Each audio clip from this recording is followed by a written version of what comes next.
안녕하세요. 하루를 여는 감자 묵상입니다. 오늘은 창세기 16장입니다. 창세기 16장은 하나님의 약속을 인간의 방법으로 성취하려고 했던 아브라함과 사레의 실수가 나옵니다. 그 선택 때문에 발생한 갈등과 동시에 하나님의 돌보심을 다루고 있습니다. 하나님의 약속은 인간의 수단과 방법으로 성취되지 않아요. 우리의 실수로 고통받는 자리에도 하나님은 찾아오십니다. 단락의 흐름을 살펴볼게요. 1절부터 4절까지는 사레의 제안과 하갈의 임신입니다. 아브라함과 사레가 가나안 땅에 거주한 지 10년이 지났는데 여전히 자식이 없습니다. 그때 사레는 아브라함에게 여종 하갈을 통해 상속자를 얻으라는 제안을 합니다. 말씀을 따랐던 아브라함이 이번에는 사레의 말을 들어요. 포인트는 말씀의 기준과 세계관이 제외된 말을 들었다는 겁니다. 아브라함은 하갈과 동침했고 하갈이 임신했어요. 성공한 듯 보입니다. 그러나 그때부터 주인 사레를 멸시해요. 사레는 모욕감을 느낍니다. 인간의 수가 성취된 듯 보이지만 갈등의 씨앗이 됩니다. 5절부터 9절까지는 갈등과 하갈의 도망입니다. 사레는 이 고통의 원인을 아브라함에게 돌립니다. 아브라함을 원망해요. 아브라함은 이 상황을 방치하다가 결국 하갈을 사레의 처분에 맡깁니다. 사레의 학대를 견디지 못한 하갈은 광야 샘물 곁으로 도망칩니다. 10절부터 12절까지는 여호와의 사자와 약속입니다. 여호와의 사자가 광야에 있는 하갈을 만났습니다. 그리고 하갈에게 돌아가라 말씀하시고 아들의 이름을 이스마엘, 하나님이 들으신다라고 짓습니다. 이스마엘은 약속의 자손은 아니지만 하나님의 일반 은총 속에서 번성하게 될 것을 약속하셨습니다. 13절부터 16절까지는 부엘라헬로이, 감찰하시는 하나님입니다. 하갈은 자신을 찾아오신 하나님을 엘로이, 나를 살피시는 하나님이라고 부릅니다. 아브라함이 86세에 이스마엘이 태어났습니다. 핵심 메시지를 두 가지로 말씀드릴게요. 첫 번째 메시지입니다. 기다림의 시간에 지름길은 없습니다. 우리는 삶에서 가장 중요하다고 생각하는 것을 기다릴 때가 있습니다. 하나님은 우리가 그 시간을 인내하면서 열매 맺기를 바라세요.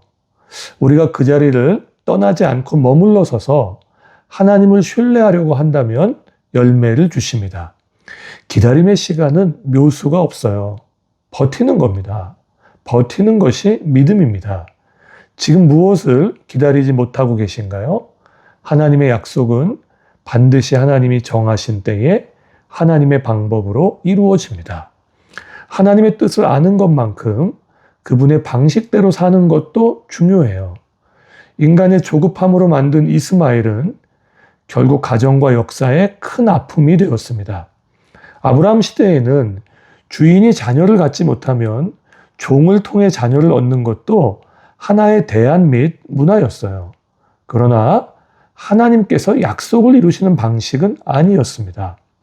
우리 시대의 상식과 문화와 세계관으로는 이해돼도 하나님의 방법이 아닌 게 있을 수 있습니다. 내가 가진 힘으로 상황을 조작하려는 유혹을 내려놓으셔야 합니다. 끝까지 주님의 시간을 기다리는 훈련이 필요합니다. 기다림의 뒤에는 놀라운 선물이 숨어 있습니다. 우리는 기다립니다. 주님의 시간을. 기대합니다. 주님의 방법을. 신뢰합니다. 주님의 계획을. 우리 구주의 인내를 닮아가는 성도가 되시기를 바랍니다. 두 번째 메시지입니다. 하나님은 우리의 형편을 보시고 소리를 들으십니다. 우리 하나님은 엘로이의 하나님이세요. 나를 살피시고 감찰하시는 하나님이십니다. 하나님은 엄마가 자녀의 형편을 주목하고 숨소리, 울음소리 하나 놓치지 않는 것처럼 들으세요. 아브라함은 약속을 어겼고 사레는 주인의 힘을 사용해 학대했을 때 하갈이 광야로 도망쳤습니다.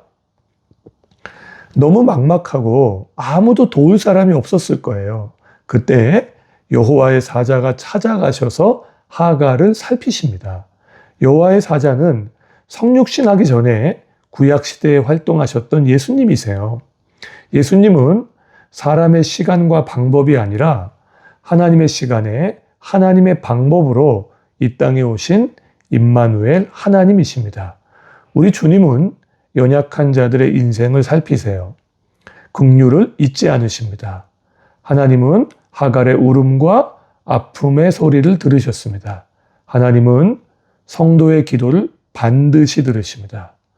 사랑의 눈으로 어느 때나 바라보시고 인자한 귀로서 귀 기울이십니다. 작은 신음 하나 놓치지 않고 들으세요. 어느 곳에 있든지 주를 향하고 주를 바라보는 성도로 살아가시기를 바랍니다. 오늘의 한마디, 하나님의 약속과 믿음 사이에는 기다림의 시간이 있습니다. 묵상 질문입니다. 첫째, 하나님의 약속을 기다리지 못해서 조급한 마음에 결정하거나 내가 해왔던 방법으로 해결하려고 했던 일이 있나요? 반대로 하나님의 방법을 기다리며 인내할 때 체험했던 응답이 있으세요? 오늘 말씀 앞에서 오래 머물러 묵상해보는 시간이 되기를 바랍니다. 둘째, 아무도 나를 이해 못한다고 느끼는 막막함의 시간을 지날 때도 하나님이 나를 보고 계시고 내 신음과 기도를 듣고 계신다는 것을 신뢰하나요? 엘로히의 하나님을 바라보기를 소망합니다.